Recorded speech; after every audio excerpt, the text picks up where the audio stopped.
Hello everybody, thanks for joining us here today. We're about to launch, NEBOSH is about to relaunch our certificate in construction health and safety, and it seemed a really good opportunity to talk about a career in health and safety management within the construction industry.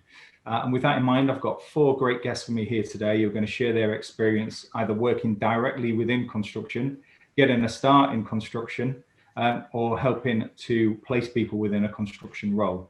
So if I sort of work around how everybody appears on my screen, James, do you want to introduce yourself and what your role is? So I'm James Irwin, director at Irwin and Coulton. So we're a specialist health, safety, environment recruitment consultancy. We work across the UK and internationally, recruiting candidates, health safety professionals into all industries. But I specifically focus and have focused in my career placing health safety professionals into the wider construction, civil engineering and infrastructure industries. Brilliant. Thanks, James. Lucian?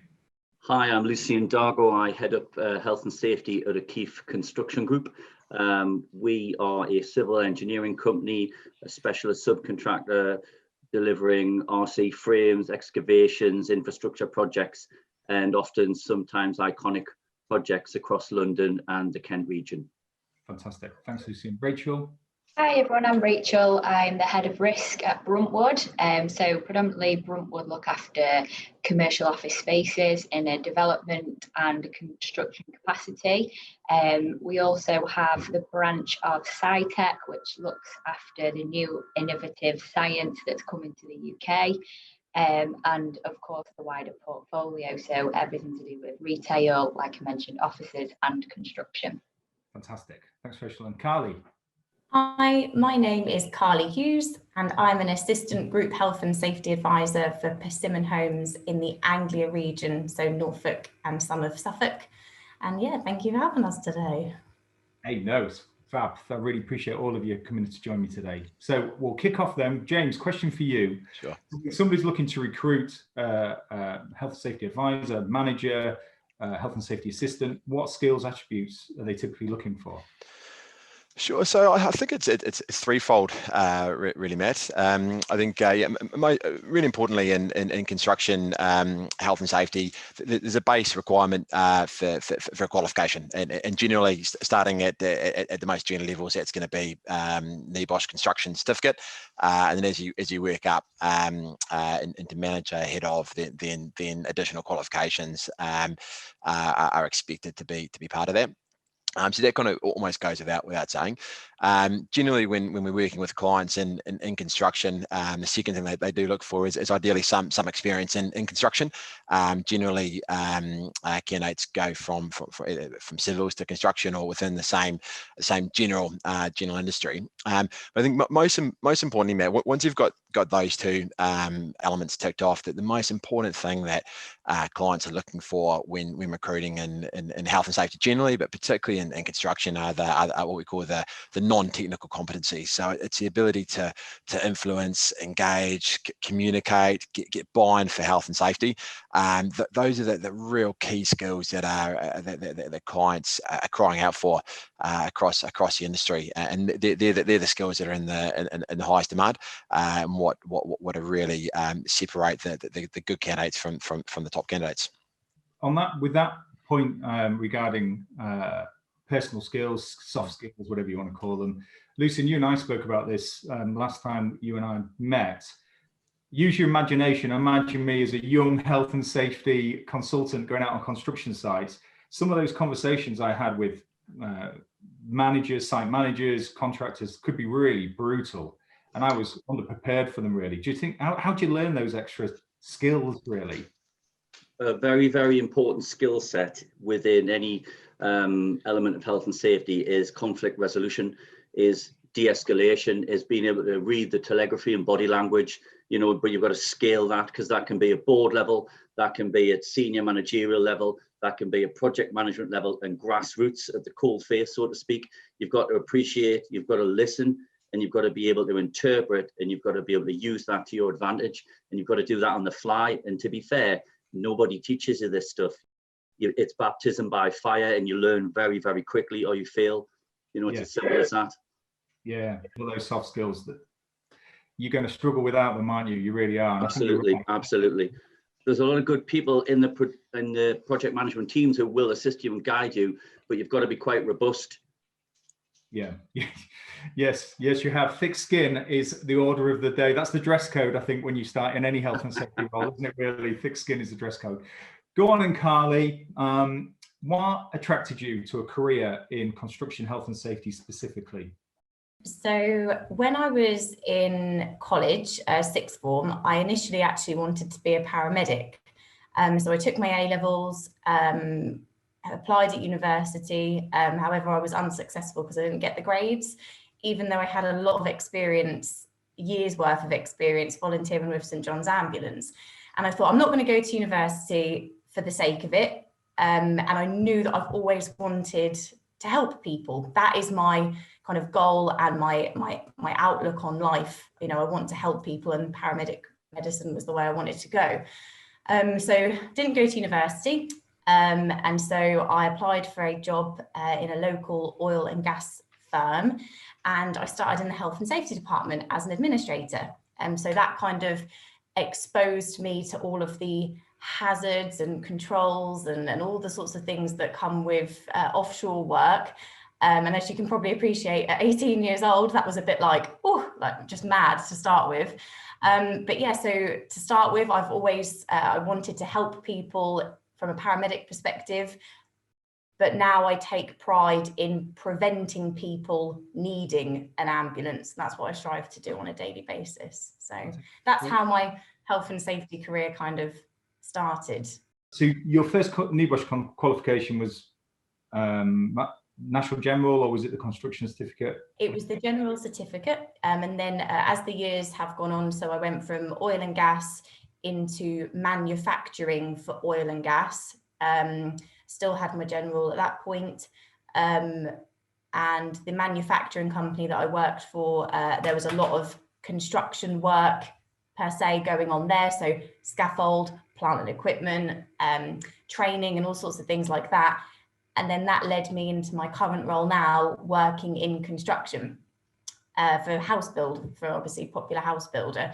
So yeah, health and safety, you can apply it to all industries and it is transferable. For example, like there's scaffold in a warehouse in my manufacturing job, but there's also scaffold on a construction site. So it's just being able to kind of tailor it to the industry that you're working in, and that is construction at the moment for me. And no, thanks, Carly. And that's an interesting question. We'll pick up with James in a moment, really, about how you might not have a specific experience within construction, but how you can tailor and evidence the other experiences you have in a general health and safety role and apply that to a construction environment. So I'll pick that up in a minute, James. I just want to bring Rachel in. Something I'm acutely aware of when I was when I worked in the construction industry, and it was for a FTSE 100 construction company, we didn't spend too much time on our people when I reflect back on it now. And okay, it was 15, 16 years ago, but Carly's just raised a point, Lucian's just raised a point about how, the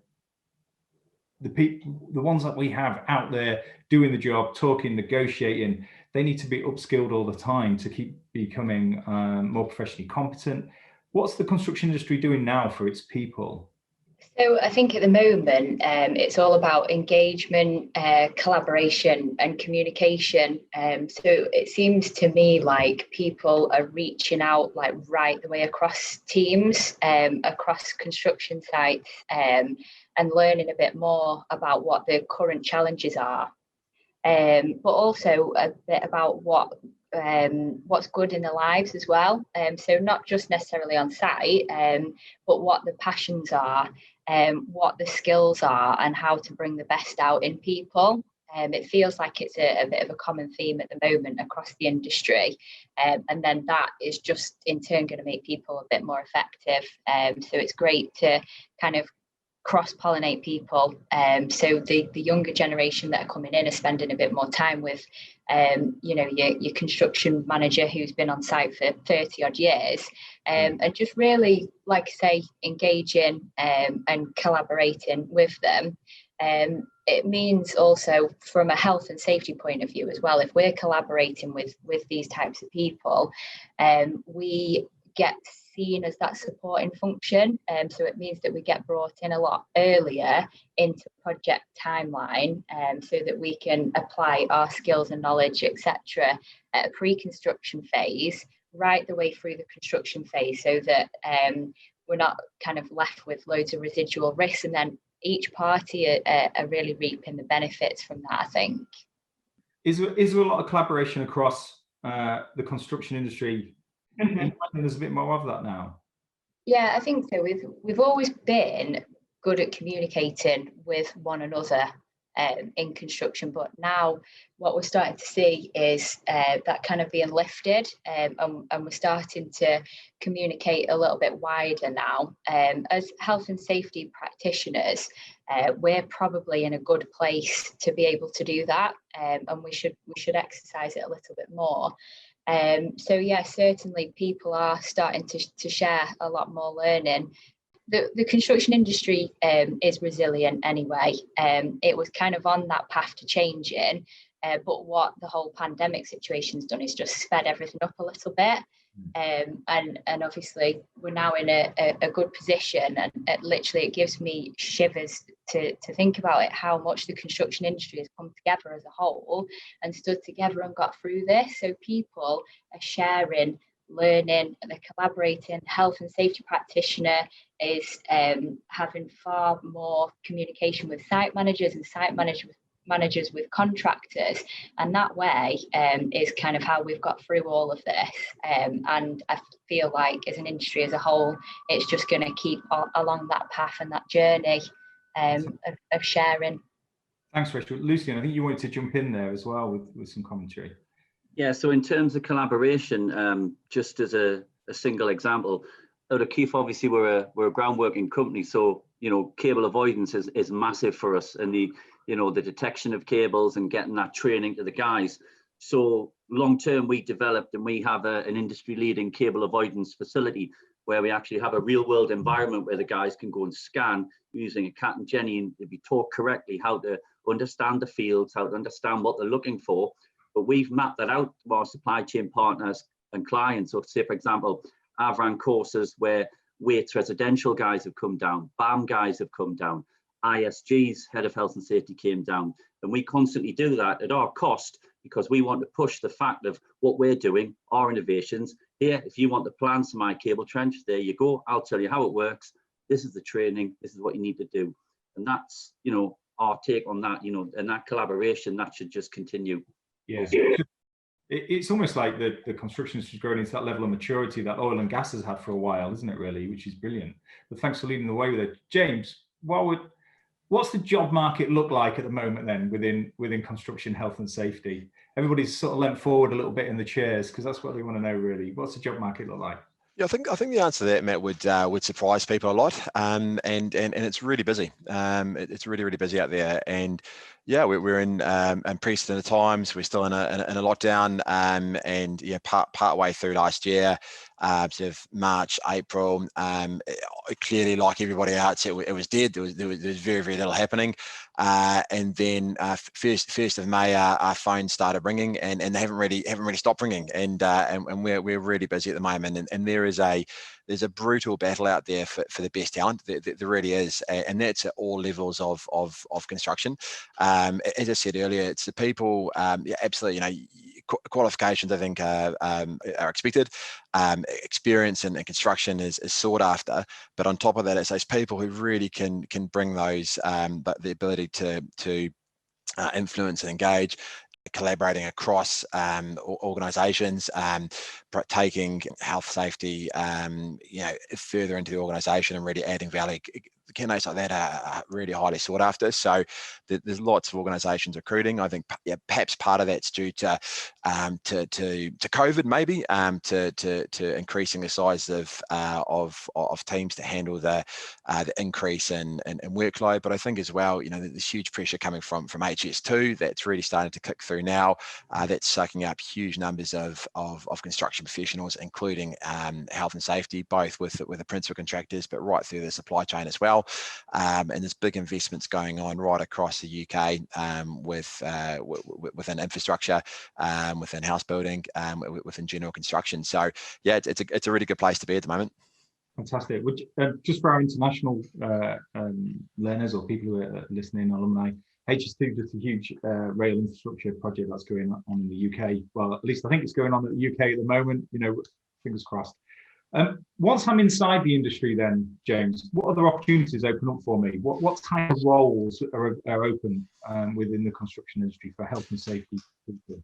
Yeah, I think it's a fantastic industry once you're inside, and it really opens up some excellent career opportunities. And very few people necessarily come into construction health safety as a first career, and it can often be a second career for people. But regardless, it really opens up a great career progression. So there's opportunities to move up within larger organisations, from the advisor to the manager to the head of to director. Really clear career progression, but also there's really big opportunities to focus on individual niches. If that's if you've got a real interest or passion for fire safety, there's areas within there, CDM.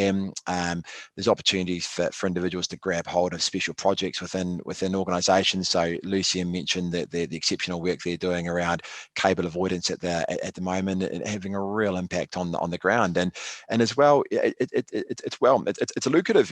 People within health safety, construction are well paid compared to peers across other industries, and that seems no sign of abating given the huge demand at the moment for construction health safety professionals.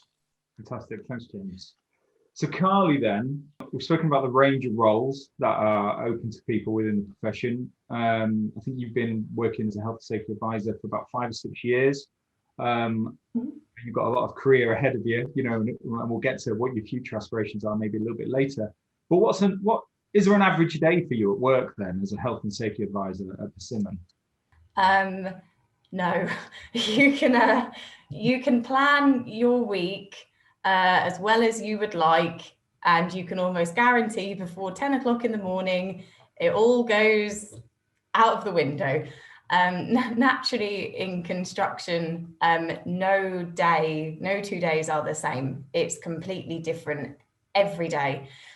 So, for example, in my role, some of the things that I can be expected to do on a day-to-day basis are accident investigation, if that is the case, if that happens, unfortunately, which it does from time to time. Yep.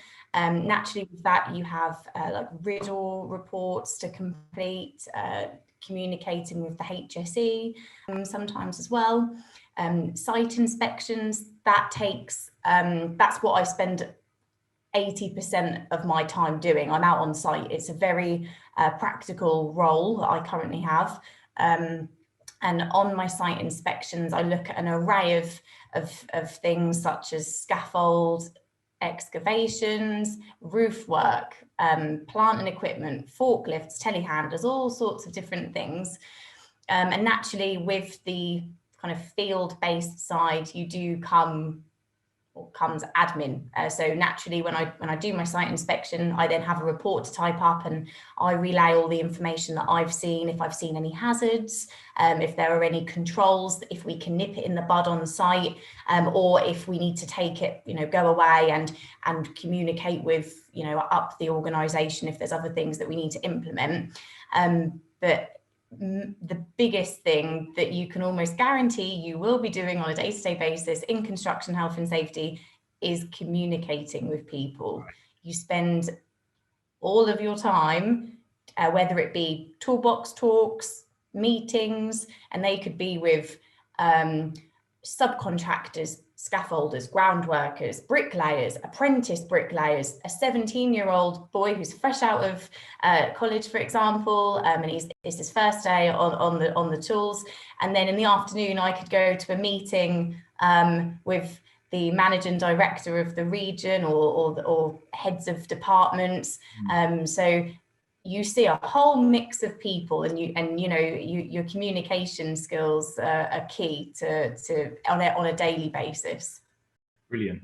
Thanks, Carly. So a real diverse role, I think we're established. And as soon as you said there are no two days alike, both Rachel and Lucian started nodding there. Lucian, I just want to bring you in terms of, I think we've alluded to the fact that the role of I mean, you're very senior within a SHE role within your organization. It's diverse. You get to use lots of different skills. In terms of the well-being agenda at the moment, construction well-being, you know, take aside the very obvious and important health-related issues that we all know and have high regard for and focus. Is there any other well-being initiatives at the minute that you're looking at or you're got a keen interest in? So from my personal perspective, if I can bend anyone's ear when I'm out and about on projects, I'm always pushing healthy eating agenda with the operatives and fitness. I mean, I do yoga, I do training, I eat well, I drink plenty of water, and I try and push that I try and get the balance, because obviously, you know, big overweight guys don't like to be told they can't have the bacon sandwiches and Coca-Cola, but you want to try and, you know, push them, you know, to a different product, because they're not doing themselves any favors. And we all know, sat around this table, that is the case. You see a lot of construction workers who are overweight and it's not good for them, but you can't tell them that. You know, you've got to sort of let them reach that decision, and you can only do that by chipping away with banter. You know, and you've got to be what I call a social chameleon, you know, what Carly alluded to, you know, the scalability between different levels of leadership, of buy-in, you know, of interest. You have to scale and you have to be that social chameleon, and you've got to push that message, and it's non-stop. So how do you get that balance then between, as a SHE professional, for being non-intrusive, but you are getting people to think about the impacts of their lifestyle choices? And because obviously the impacts on them, we know people who are physically fit and well, it's going to, hopefully they're going to be less inclined to have incidents and accidents within the workplace as well. So the word's already been used, engagement. Yeah, you have to engage, right? But you've got to develop that informal relationship. You know, you've got your different power structures, you've got your formal power structures, your informal, your social power structures, and you've just got to get inside their heads and just make them think it's their idea. You've got to let them see the benefits. Sometimes you've got to let them realize it literally is going to hit them in the pocket, because a lot of people, unfortunately, only look at, you know, the fiscal negatives. And I absolutely detest making this statement, and it's being recorded, but sometimes that is the case. Yes. You know, you give them all the empirical occupational health benefits, blah, blah, blah. No, they're just interested in the digits. So it's a balance. You know, some people buy in quite quickly. You know, you get entrenched dinosaur mentality, and it's difficult, but you just must chip away, which again comes back to being robust. You've got to be robust. Working in the construction industry, it's not just walking out and doing a site inspection. I mean, that's part of the role, and it's an important part of the role, but you know, you get to use so many different facets of your skills and your understanding, your knowledge. So Rachel, occasionally I get involved in marking industrial awards, you know, health and safety awards. And what really rings out at me is that there's so much good stuff going on out there. Where does your inspiration then to keep things fresh and change and sort of be disruptive, where does that come from for you? So I've been fortunate enough that along my journey, I've had some really inspirational leaders, and they have had two main qualities, one being that they believe in themselves, and number two being that they believed in me, or they believed in others. There are so many inspirational people in our industry that have got critical values, and that is to want to better other people, which is what I guess we as health and safety people do, which is again just one of the reasons why I joined this industry. So people, I guess, are my motivators, and great success stories really gives me inspiration. Fantastic. People invest in themselves, they buy training, they do a degree, they do whatever. I'm sure when we're talking about construction health and safety and careers, we should maybe talk about salaries. And as Lucian said, you know, it's for some people it is a huge motivator. It shouldn't be their only motivator, and there's lots of statistics are out there to say that if that is your only motivator, you're probably not going to be as successful as you would hope. So if you can give some sort of scales or something about the type of earning potential for somebody within the construction industry. Yeah, absolutely. And Yeah, I completely concur with that. Where in my experience, salary is very seldom the main driver for health and safety professionals in general.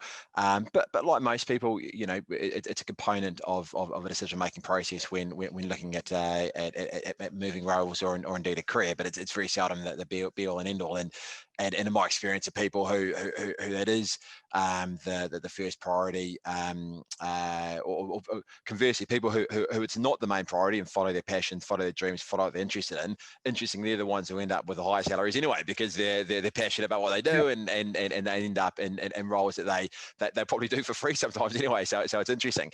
I mean, I guess broadly speaking, if you look at sort of the three or four levels, you've got advisor, manager, head of, and then director, those kind of levels. If you're in, let's just say London, for instance, in an advisor level, advisor is a tricky term actually in health safety, because it can mean lots of different things. But if we say it means sort of, you know, from sort of 3 years into the role, up until sort of 6 or 7 years, then you look anywhere from sort of 30 up to 45.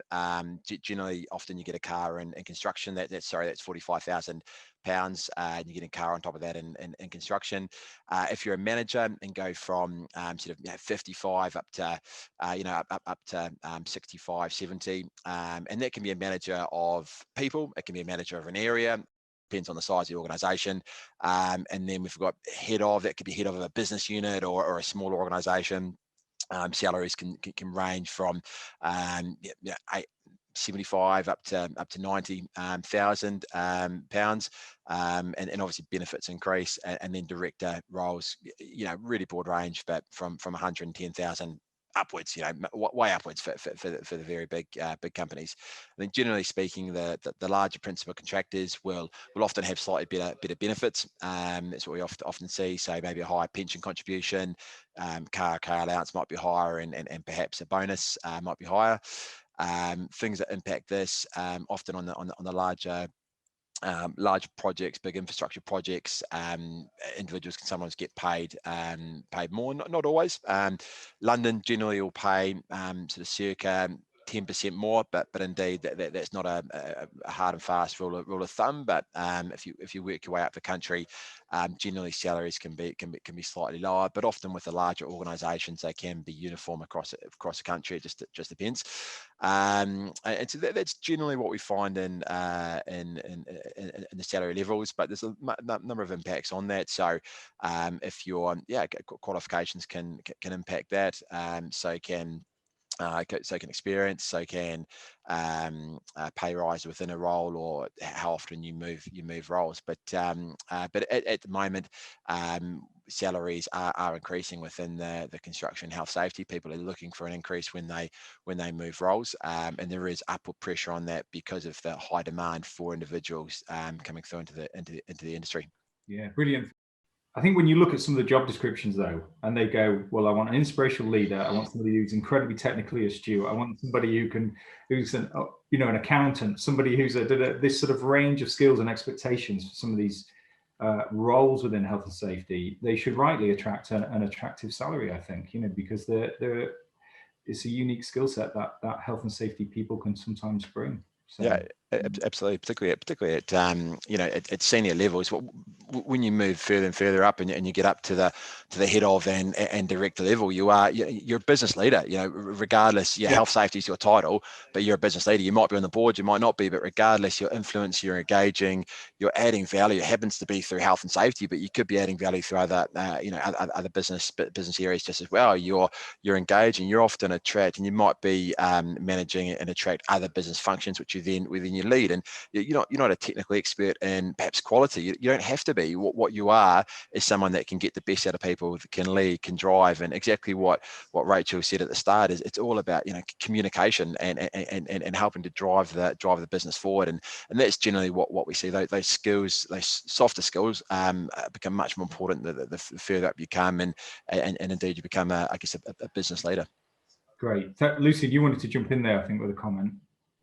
Yeah, I'd just like to chip in, and I'm sure James will agree with me here, that one of the best ways to advance in health and safety in construction is to do a lot of networking, but to choose your roles carefully, your early roles, so that you can maximize the experience you absorb. For example, groundworks, RC frames, temporary works, scaffolding, these kind of things show scalability. So once you've worked on a project that's 50 million, then you've worked on a 100 million project. Then I was fortunate when I was seconded to Land Securities to be on a 1.2 billion pound project as lead health and safety manager. That tells a prospective employer that you know what you're talking about and you can handle yourself. But to get to that role, you've got to be careful how you manage your progression. And to do that, you've got to network with the recruitment agencies and develop relationships. And full disclosure, James is a friend, I'm pleased to say, who I've met over time, and he's given me good advice from time to time. So you've got to play the game. Absolutely. That's really good advice, and I'll come back to Rachel and Carly in a moment to if they've got any sort of pearls of wisdom for people entering the profession or wishing to enter the profession. But Carly, I just want to bring you in here. Really, you've heard James talk about the different roles, the breadth of roles, the salary expectations. You're in the profession now. You're working. You're established. Where's your next steps? Where would you like your career to go? So I think in terms of career progression, I really take a keen interest in the training side of things. I naturally do like to engage with people, and I like to bring out the best in people. And I recently did a course, and it was on kind of working on your teaching skills and your delivery. And if I can kind of merge the two together, so training people in health and safety, that would make me really happy. I think I'd really enjoy that quite a lot. So maybe go down that route. But also as well, I would naturally like to work towards chartered status with IOSH. And so I've set a little goal in my head that I would like to be chartered by the time I'm 30. Which I'm not going to say how many years away that is, but yeah, I would love to be chartered by the time I'm 30, and just continue with getting as much experience as I can, like Lucian said, networking with as many people as I can, broadening my knowledge and gaining all of those qualifications that I need. So that's what I intend to do over the next couple of years. Well, you're going to be busy. We'll sign you up to the diploma straight after this show, Carly. While you were talking there about, sort of training, helping people there understand their health and safety knowledge, now seems a really good time to bring up mentoring, which Rachel mentioned. Do you get the opportunity to do much mentoring yourself, or how has a mentor really benefited you in the past, Rachel?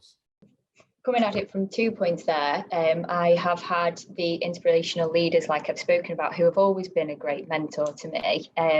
Carly's story there actually is what gives me inspiration. So people who've got that passion and that drive to want to better themselves is kind of where I see us as health and safety practitioners. Like, we come in and we step up and we help others out. So everywhere you look, there are people offering mentoring and support. It's just knowing the right area to pull from there. So even if you're a mentor and you can't cover absolutely everything, you can usually guarantee that we know who to turn to or where to pull information from. Yeah, I when I started out, I had an awful lot from the guys actually doing the job. You don't need to be in a senior role, do you, to be a mentor? And actually one of the best mentors I ever had was somebody who was a shop steward, actually, who really sort of spent some time with me and helped me develop. So you just got to look out for them, I think, really is the message, Rachel, is it? Yeah, definitely. And just asking those questions as well. So we mentioned earlier people that have been doing this for a long time. And then if you're coming at it from a less experienced point of view, just go around, do the engagement, ask the questions, and you never know. You may ask a question of why are we doing things in one way? Well, the answer might be because we've always done it that way. And then that curiosity then can kind of lead to like the innovations and stuff like that. It's that word again, isn't it? Engagement, talking to people, networking, investing in those conversations. Lucian, do you want to jump in anything there regarding mentoring, or why you entered the profession in the first place? My original entry into health and safety was based on a family member having an occupational disease, a lung disease. That got me initially interested in health and safety. Along the journey, I have had, I'm quite privileged, some inspirational mentors. I've had the benefit of having Clive Johnson's here from Lancet. And, you know, it was, you know, every now and then he would give me little pearls of wisdom, which were just so obvious. But sometimes, you know, until you hear those, you know, from the horse's mouth, it's not so obvious. I was fortunate in all of my career path, health and safety roles to this point, again, having good head of health and safety managers who again were very engaging, very communicative. You know, they managed me well, and they gave me a kind of a mentorship, like a, you know, a shadowing oversight, which has made me, you know, the professional that I am now. And that's something that I push onto my guys. You know, I'm always very engaging. I'm always keen to get my guys on training. I'm always keen to have sit downs, you know, presentations, even in, you know, the COVID environment, we do it all by teams now. Taking on a new advisor on Monday, who's a very experienced advisor, but he's coming into the team. So, you know, there's going to be opportunities there for the guy to be upskilled. For me, training and upskilling is, you know, something that everyone should take very, very seriously, but it's so exciting, isn't it? What's not to like about education? You know, well, I'm all for that. When you and I spoke last, I asked you about what still excites you now, and I think you mentioned training. Then. Just to give you a real world scenario, so we do a lot of modular construction. Yeah, modular is going to be massive. It is the future, off-site prefabrication, and we had some teething problems with external contractors doing lifting. Now I'm clued up on Lola and BS 7121. But at that point, I wasn't a lifting supervisor or a crane supervisor. So what did I do? I put myself and my senior manager on an A62 course, and now I'm working towards my blue card on the MBQ. But it's given me such a better understanding of the management principles and the nuances around certain lifting elements, which I did understand from my diploma and general experience. But now I can step in and say, well, hang on a second, I actually know this is not correct, or this is how it should be. Let's chat about it. And I would advise that to any of my peers. If you haven't got your A62, go and do it. It's really interesting, really is. Hey, I think you mentioned last, you know, the old phrase, every day's a school day. You know, it's true, isn't it? It is a school day, Matt, 100%. Yeah. Quick question for each of you. James, internationally, are there still opportunities within the construction environment for health and safety people? Yeah, absolutely. So we recruit fairly regularly internationally. So we're working on a major role in China before COVID. We've placed individuals in Amsterdam and Zurich on major construction projects over there, and also we're working in Ireland on a couple of roles at the moment. So yeah, absolutely, there are international opportunities. Clearly, they're some of them are stalled at the moment, but that'll come back. I'm confident with gusto in the next 12 to 18 months, and I think you know, there's going to be a strong demand for experienced construction health and safety professionals. Look at some of the mega projects across the world, you know, and if someone's looking to get into those projects, you know, look, who's working on those projects, you know, are there companies here that you can join that could give you a leg up to go and join those, or, you know, are there other opportunities? So yeah, absolutely. You know, New Zealand's booming at the moment. There's a huge amount of construction project happening there, still following the Christchurch earthquake of a few years ago. Australia's been booming for a number of years now, and you know, there's certainly opportunities out there. So yeah, absolutely, international work. There's a lot there for construction health safety professionals. Brilliant.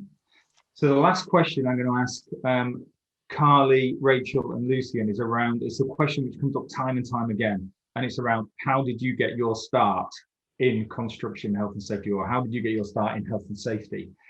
Just to give people a bit of inspiration about a route through for them. Carly, do you want to go first? I wanted to challenge myself.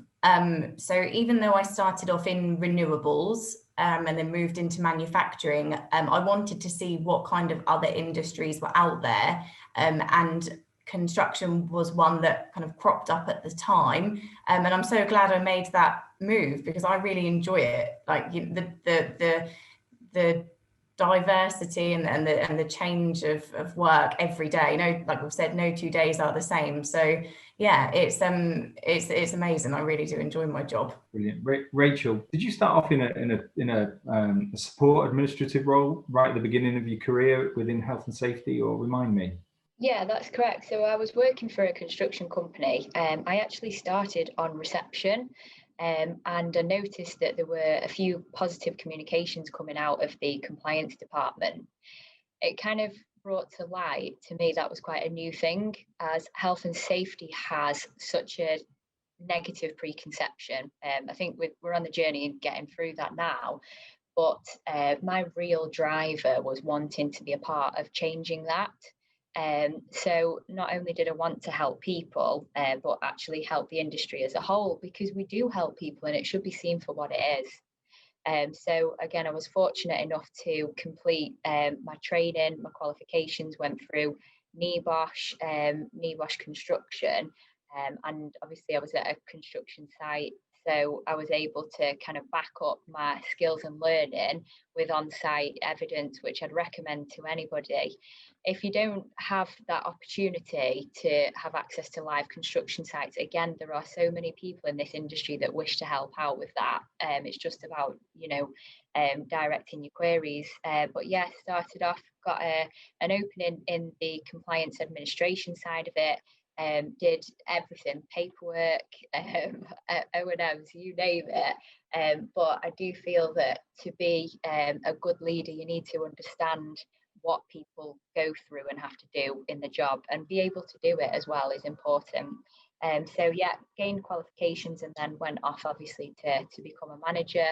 And I am just so grateful that as health and safety practitioners, myself and my team, we have a platform to help people, and it's something that I and the team will always be grateful for. Brilliant. Thanks, Rachel. And Lucian, to finish, please.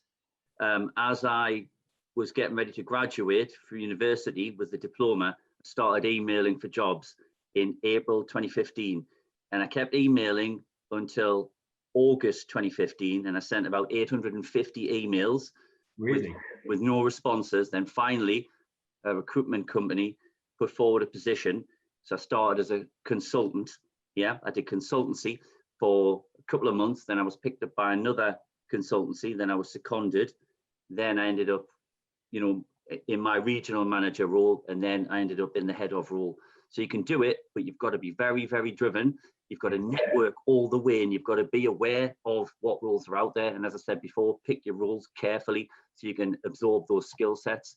But communication's just key. It's critical. It underpins everything, and that being a social chameleon, I can't stress that enough. We've also got the expert recruiters who we can lean on, and as Rachel's alluded to, there's lots of people out there who can help. But I think what's really come through loud and clear is, qualifications are important. Communication is absolutely imperative. Dogged determination, which is what Lucian just illustrated, is also key. But talk to people, negotiate, get as much experience under your belt as you can. And as Carly said, really take a chance as well. Have a punt. You'll have lots of competencies, and it's really sort of by talking to people like recruiters, by other professionals, will be able to help you evidence and have some assurance that you have those health and safety competencies too. So we're going to draw it to a close there. I'd like to thank everybody for their time today. Thankfully, my dog hasn't barked and gone crazy even when the postie came, so that's a miracle in itself. I hope to see you all again soon, more likely and not virtually, but who knows. And enjoy the rest of your day. Thanks very much.